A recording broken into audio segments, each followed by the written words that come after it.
May katol ka ba dyan? Meron kuya. Ay kuya, Meron. Ah, mas maganda yung i-recommend ko sa'yo. ano yun? Up lotion. Bakit? Ba't ka nakikialam kung anong bibiling ko? Ha? Ba't kailangan mo pa akong rekomendahan kung ano yung gusto kong bilhin? Ay, kailam ka yata sa mga bibiling ko lagi. So,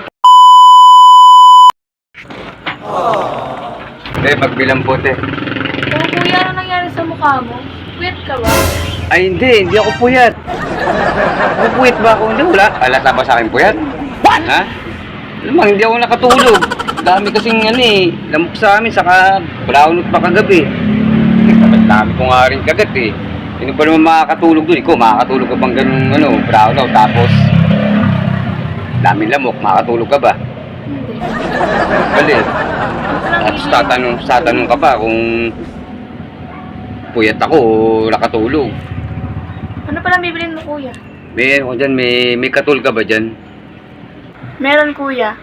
Ay kuya, Meron. Ah, mas maganda yung i-recommend ko sa'yo. ano yun?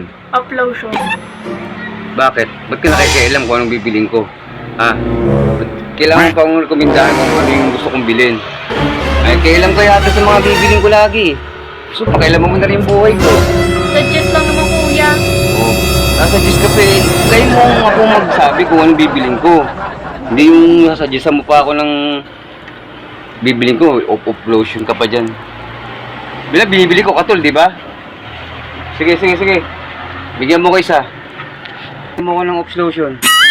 Ano? What the fuck? Op lotion.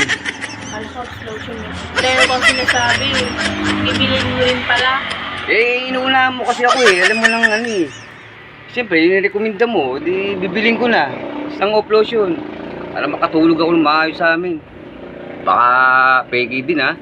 Marami lamok din ha. Peke. Basta i-apply mo lang sa katawan mo. Kanalala mo kayo. Apply. Apply ko. Paano pa ganun? Kaya nga lotion. May ibang gamit yun. Pwedeng kainin, pwedeng hindi. Nilalamok eh. Sige na pala kuya. Okay na. Salamat sa rekomenda mo, so hindi ko na makikita pag bibili ako ha. Ayusin mo. Kuya, yung bayad mo!